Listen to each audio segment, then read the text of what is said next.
Hey everybody, this is Adam Gussow coming to you with something I've wanted to do for so many years on YouTube, and I've never actually done this. We're going to take some of the mystery out of how the harmonica is constructed. And when I say constructed, I'm not talking about getting down in the guts. We're not going to do that. What I want to do is just give you some basic orientation. Maybe you've just gotten this thing, or actually, you might not have just gotten this thing for Christmas or whenever, your birthday. You might have had this for 10 years, 20 years, 30 years, and you might never have actually thought about the harmonica the way I'm going to tell you to think about the harmonica. What I want to do is talk about the inborn potentials of the instrument. So let's start at the ground floor. All right, this is a Hohner Marine Band, key of C, but the things I'm going to tell you are true for any harmonica. The relationships, any key harmonica that's a 10-hole diatonic, whether it's C or F or A and G on the low end. Notice that their numbers, the holes are numbered 1 through 10. Hole 1 is the lowest, hole 10 is the highest. Here's 1, here's 10. Okay, and notice, by the way, I went blow draw. In the first case, the second note was higher. In the second case, the 10th hole, that's interesting, the hole is lower. Well, it turns out that's actually a thing that's going to get us into one of the most interesting things about the harmonica. There is a dividing line. When you look at your harp, I want you to take your harp, look at it, look at those numbers 1 through 10, left to right. There's a dividing line between hole 6 and hole 7. Hole 6 and below, the draw note is the higher note. Hole 7 through 10, the blow note is the higher note. You know this, right? Well, if you've been playing for a while, you probably, either you know this explicitly or you kind of know that something changes. So I want you to do that. Let's go blow, draw, up through hole 6. So that's 1, 2, 3, here's 4, hole 5. Okay, that was holes 1 through 6. Holes 7 through 10, do the same thing. Reversed. The second note's lower. What does that mean? Well, let's back away and think about bending. Now, you may be aware that you can bend the 4-hole draw. Maybe the 3 if you're good. Maybe the 2. Maybe the 1. Maybe the 5. Well, you'd say to yourself, that's not really a bend. Well, there is a bend on the 5. But it's only a quarter tone. Hole 6. Okay, you knew all that. And maybe maybe now and then you've tried to bend the draw note above that, and it doesn't really work the same way. Now, it is possible to bend the 8 draw down a little. You're not supposed to be able to, but by and large you can't. But you can bend the blow note. So here's a basic principle. You can always bend the higher of the 2 notes. I want you to write this down. On a 10-hole diatonic harmonica, you can always bend the higher of the 2 notes in any given hole down almost as far as the lower of the 2 notes. What does that mean? Well, on holes 1 through 6, the draw note is higher. You can always bend the draw note, hole 1 through 6, down almost as far as the blow note. Hole 7 through 10, completely reversed, but the same principle. You can always bend the higher of the 2 notes down almost as far as the lower. Hole 7 through 10, the higher note is actually the blow note. You can always bend holes 7, 8, 9, and 10 blow down almost as far as 7, 8, 9, 10 draw. There's a reverse point. It's between hole 6 and 7. That is the dividing line. But the principle, you can always bend the higher of the 2 notes down almost as far as the lower, is a key principle. Now, why is that important? What difference does it make? Well, here's another weird thing about the harmonica. Holes 1, 4, and 6, the draw note is exactly a whole step above the low note, the blow note. So that's draw, blow, draw. Same thing on 4. I'm playing the blow note first. 6. Okay. So the interval between the higher note and the lower note, which is to say on holes 1 through 6, the draw note and the blow note, is a whole step. What's the basic principle? Can you say it again? You can always bend the higher of the 2 notes on a given hole down almost as far as the lower. What does that mean? Well, it means a couple of really interesting things. Number one, it means that you can actually bend any of those notes that I just played down further than the piano note, the sort of exact half step. So here's 4 draw. I'm going to bend it down a half step. And you know how you know if it's exactly a half step? You make the Batman theme song.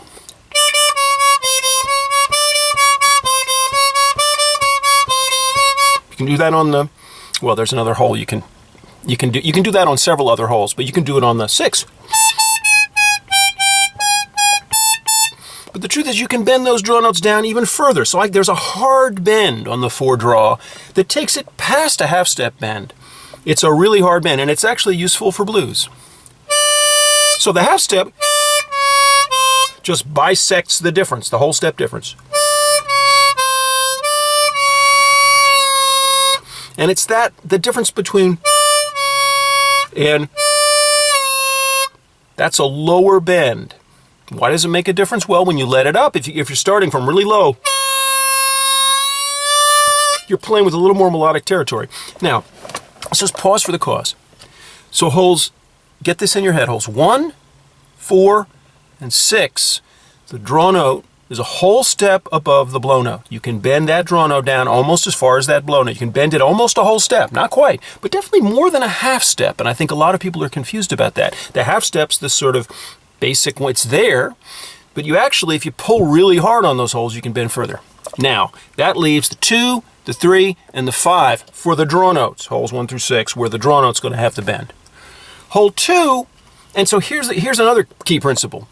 The depth of the bend, obviously, if it can bend the high note down almost as far as the blow note, the high note down, the high note down almost as far as the lower note, and if the draw note's the higher note, then there's more distance that you can bend down if there's more distance between the 2 notes. Well, on hole 2, what is there? There's actually a minor third.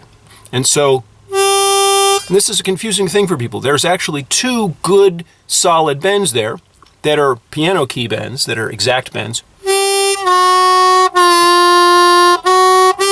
And again, the way to find them is to play something that sounds like the Batman theme song.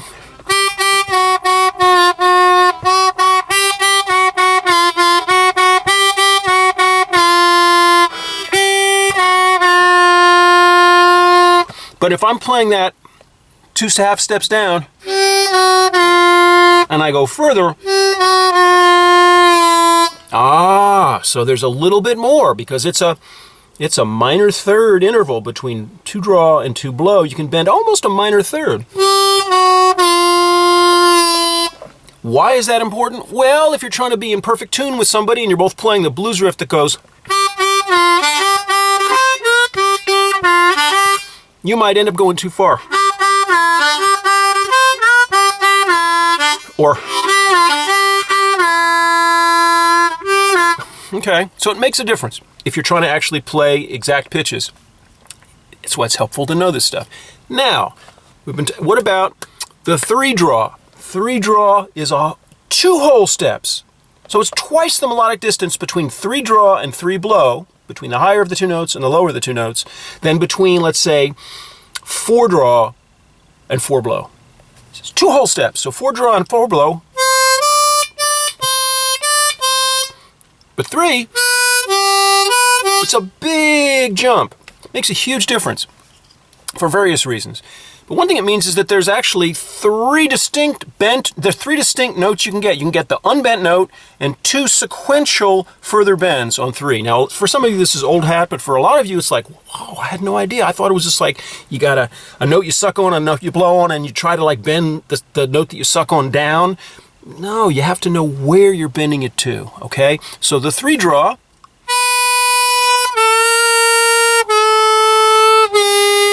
I just got the unbent note, first bend,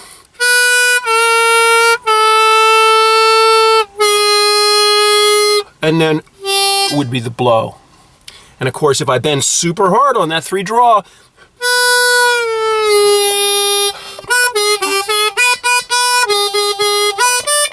Middle Eastern Mary Had a Little Lamb. That's how you know you've gone too far. Okay, so let's pause and reframe. Let's repeat core principles. On the harmonica, and this is true for holes 1 through 10, you can always bend the higher of the two notes, draw or blow, down as far, almost as far as the lower of the two notes. That's just built-in capacity of the harmonica.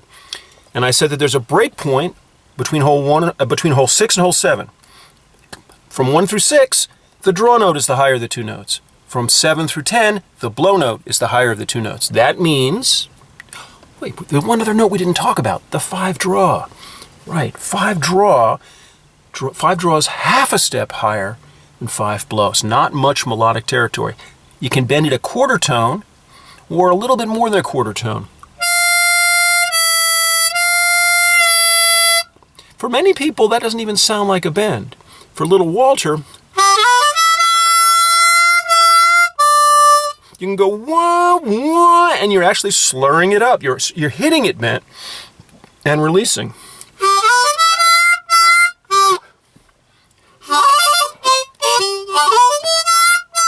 James Cotton did a lot of that.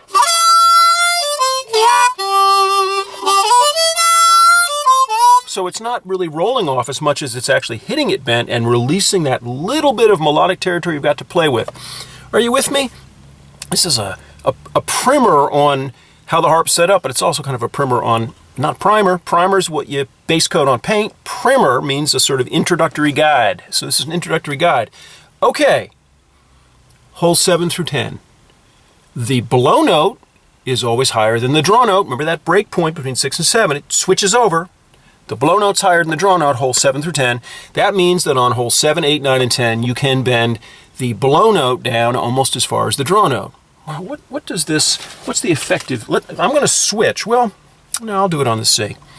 So, for most people when they think about bends on the upper octave, and they think about playing blow notes and bending them down, they think sort of Jimmy Reed style. I'm going to switch from the C harp to an A harp. So, hole 8,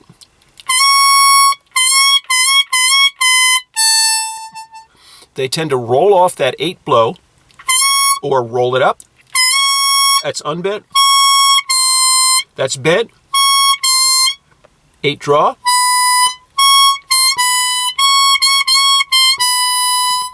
Okay, so 8 blow, 8 draw. Highest note down almost as far as the lowest note. You really get it almost as far. Hole 9, okay, now here's something interesting to think about. Again, how far you can bend and the notes you get when you bend are going to depend again on the distance, the melodic distance between the upper note and the lower note. On hole 8, it's a whole step. So it's the equivalent of holes 6, 4, and 1. 6, 4, and 1. It's a whole step difference. Okay, hole 9, same thing. That's interesting. 8 and 9 are built the same way. Hole 10 is different. Hole 10, it's a minor third. It's 3 half steps, not 2 half steps.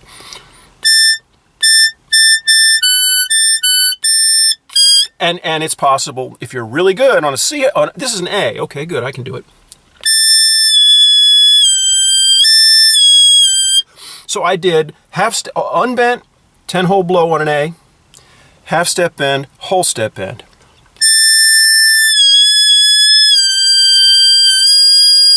Wow, that's advanced harp. On a C harp, that's harder.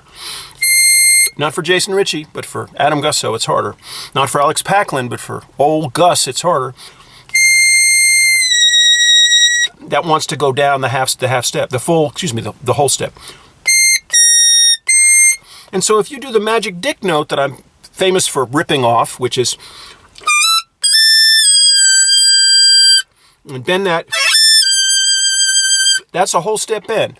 Okay, that's it. That's this lesson. That's all I wanted to give you. With one last point. That's 7 blow. Now for a lot of people, I'm going to go back to the C. For a lot of people, when you try to bend that 7, it's usually an accident. So you were going for, and you went, and you hit the 7 and it rolls off.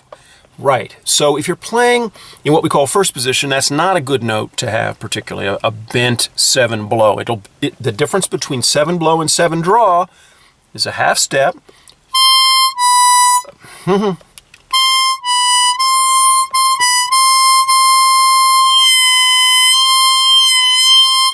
How could you use the bent 7 blow? Well, here's a funny thing. I like to use that bent note when I'm playing third position. So if I'm playing, and don't worry about third position, just worry about the sound.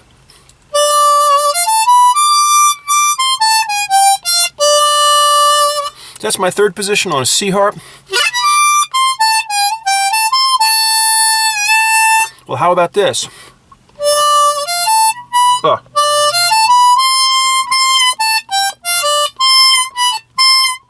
Suppose you roll off that 7 blow a little bit.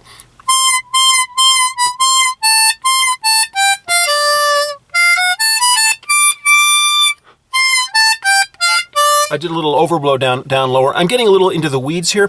The point is, it's actually really useful because it's the equivalent when you play third position, that rolled off 7 blow. It's the equivalent of, it's that flat 7th. So you're rolling off the flat 7th. You're tweaking a little bit downward. Same thing as taking the 5 draw cross harp and rolling that or yelping that a little bit. So that's the riff, playing the key of G, second position on a C harp.